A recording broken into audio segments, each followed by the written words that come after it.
Canal del Congreso, el canal de la Unión, presenta.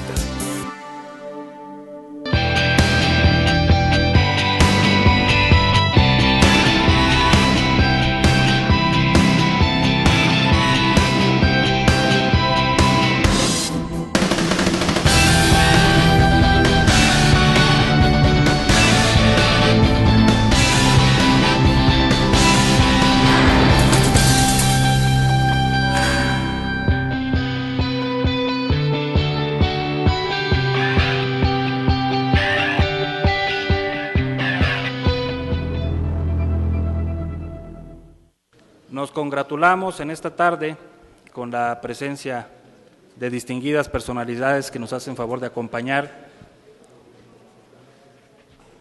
y presentamos en este momento, en primer término, al autor del libro, doctor José Covarrubias Dueñas. Bienvenido, doctor. Muchas gracias. De igual manera, al autor también del libro Elementos de Justicia Electoral en México, el maestro Rodrigo Moreno Trujillo. Bienvenido. Nos acompañan también para ser ponentes de la presentación de los mismos el doctor José Barragán Barragán. Bienvenido, doctor.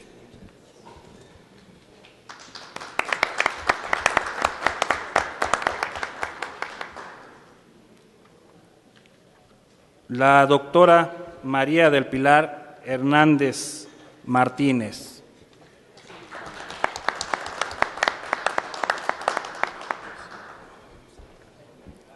El diputado federal Reginaldo Rivera de la Torre.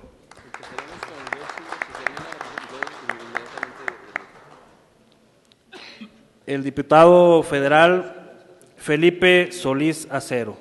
Gracias por su presencia. Así como también al doctor Martín Cuthberto Vera Martínez.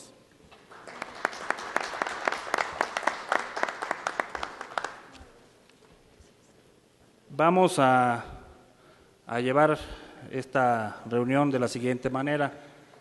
Primero, vamos a organizarlo en dos rondas para la presentación de los dos libros. Primero vamos a iniciar con el análisis del libro Dos siglos de constitucionalismo en México, dando primeramente la palabra al autor y posterior a ello daremos la palabra a cada uno de los ponentes que nos hacen favor de acompañar en esta tarde, previa lectura a una síntesis curricular de cada uno de ellos. Iniciaríamos pues con una síntesis curricular del magistrado José de Jesús Covarrubias Dueñas. Él es originario del estado de Jalisco. Actualmente está adscrito a la Sala Regional Guadalajara del Tribunal Electoral del Poder Judicial de la Federación. En la Universidad de Guadalajara obtuvo los grados de licenciado en Derecho y especialista en Planeación para la Educación Superior. En la Universidad Complutense de España realizó el máster en Derecho Comunitario Europeo y doctorado en Derecho con la tesis La autonomía municipal en México y en España, habiendo aprobado cum laude. Concluyó una segunda maestría en Derecho Electoral con la tesis Constitución Política de Jalisco y un segundo doctorado en Ciencias Políticas y Sociales por el Centro de Investigación y Docencia en Humanidades del Estado de Morelos, con la tesis El paradigma de la Constitución en México 1917-2000. Aprobando con mención honorífica.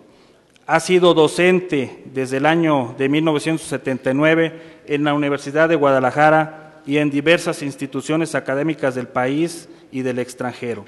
Ha asesorado y dirigido más de 600 tesis de licenciatura y posgrado de diferentes universidades.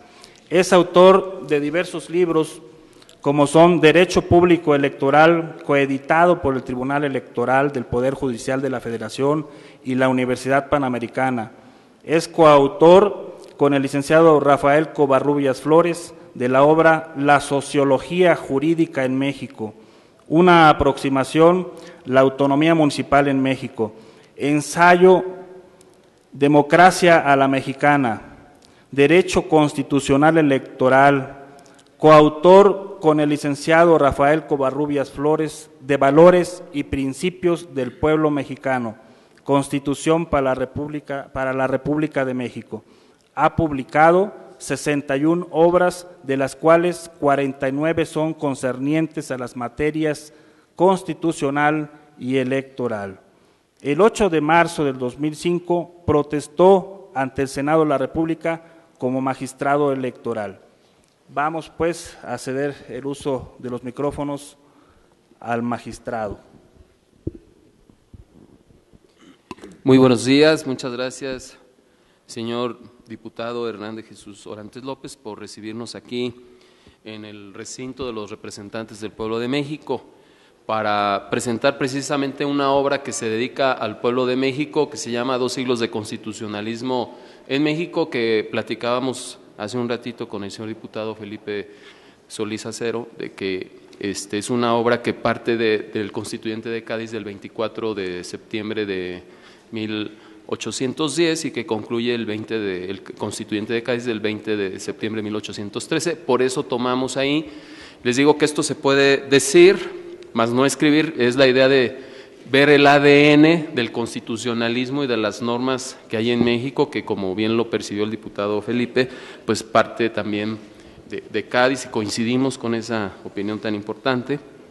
De igual manera, quiero agradecer a grandes amigos aquí presentes, a los doctores José Barragán, María Pilar Hernández, María de los Ángeles Fromo, a el doctor Martín Cuthberto Vera Martínez, de igualmente a los señores diputados Felipe Solís Acero, al diputado Reginaldo Rivera de la Torre, al diputado anfitrión que nos hizo el favor de apoyar para estar aquí, Hernández Jesús Orantes López, al maestro Rodrigo Moreno Trujillo.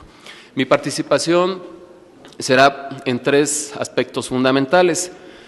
1, hablar grosso modo del constitucionalismo en México. 2, de reformas que tienen que ver con una línea, voy a seguir principalmente una línea, el federalismo, y a través de un punto tercero, de tratar de demostrar en un análisis a partir del artículo 3º de la Constitución la necesidad y carencia de un proyecto político, jurídico, constitucional, donde se encierren los grandes valores, principios e intereses del pueblo mexicano.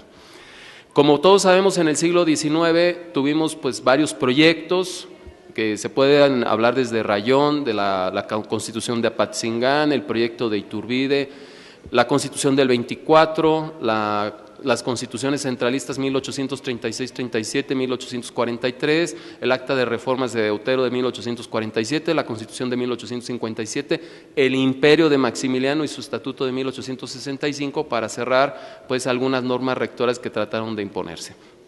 Y entonces ahí se advierte que México ha sido un pueblo en términos constitucionales bipolar, porque éramos monárquicos y centralistas y federalistas y luego monárquicos o imperialistas. Entonces oscilamos, pero de los extremos, por un lado.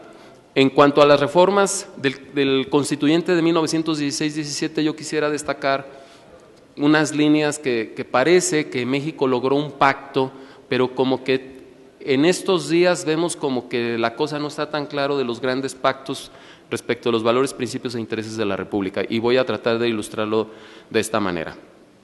Por ejemplo, algunos artículos como el 18 constitucional, que tuvo 15 antecedentes en el siglo XIX y en 1917, la primera propuesta fue rechazada y se aprobó la segunda por el 76% y ha tenido al día de hoy 6 reformas. ¿Con esto qué quiero decir? Que como que muchos artículos que no fueron aprobados totalmente en 1917, como que sigue ahí el tema, el debate. el artículo 24 de la Constitución, que en el siglo XIX tuvo 29 propuestas. En 1917 se aprobó por el 57% de los diputados, se ha tenido una reforma y ahorita está un debate. El debate del Estado laico y la libertad de conciencia, donde pensamos que hay temas desde hace 2 siglos que ya los superamos, que ya los pactamos, que ya vamos avanzando, pero parece que no.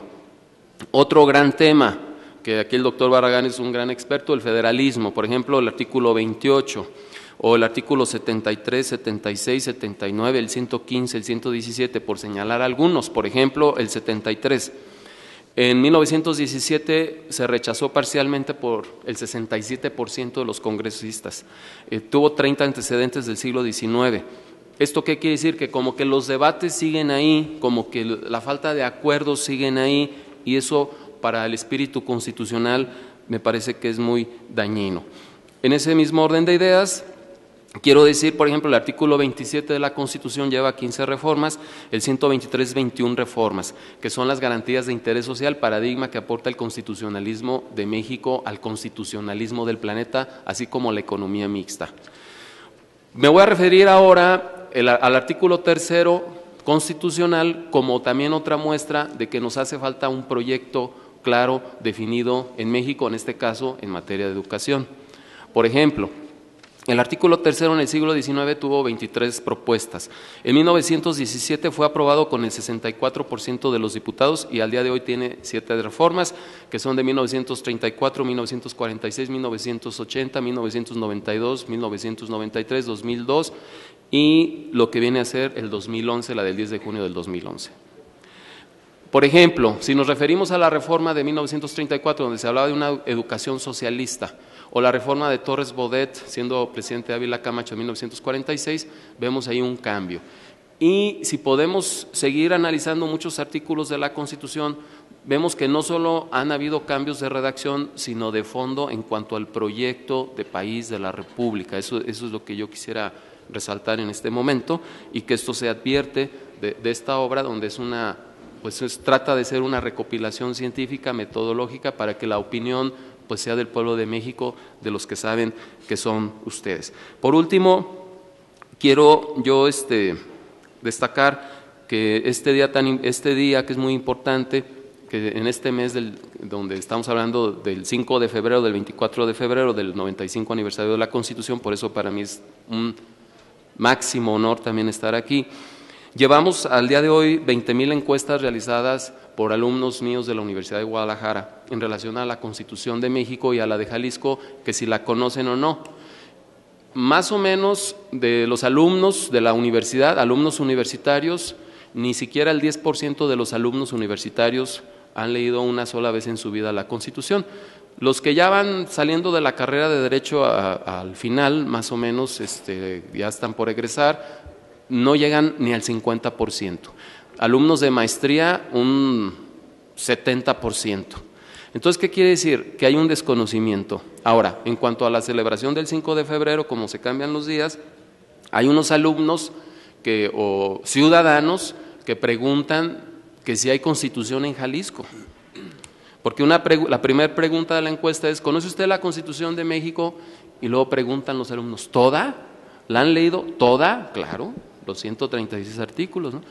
Y obviamente, pues, con el tema de que los 136 artículos en los 9 capítulos, en los 9 títulos, 10 capítulos, 5 secciones y 136 artículos modificados aproximadamente en 350 ocasiones al día de hoy, pues eso dicen, pues toda. Y luego ya les pregunta la número 2, ¿conoce usted la Constitución de Jalisco? ¿Hay? Y la 3 es, ¿qué semejanzas y diferencias ve? Pues esa ya 0 respuestas, ¿verdad? Entonces así está construida la encuesta y vamos a tratar de mandarla al Congreso Federal, los resultados de la encuesta, porque se está haciendo para el pueblo de México, para que pues veamos cómo le podemos hacer con la juventud para que entren a la memoria histórica, al constituyente, para que quieran a su país, para que vean por qué se hizo la independencia, la reforma, la revolución, que ese es uno de los objetivos principales de esta obra. Reitero mi agradecimiento a la Cámara de Diputados del Congreso de la República por esta gran oportunidad de estar aquí con ustedes y muchas gracias por su atención. Muy amables.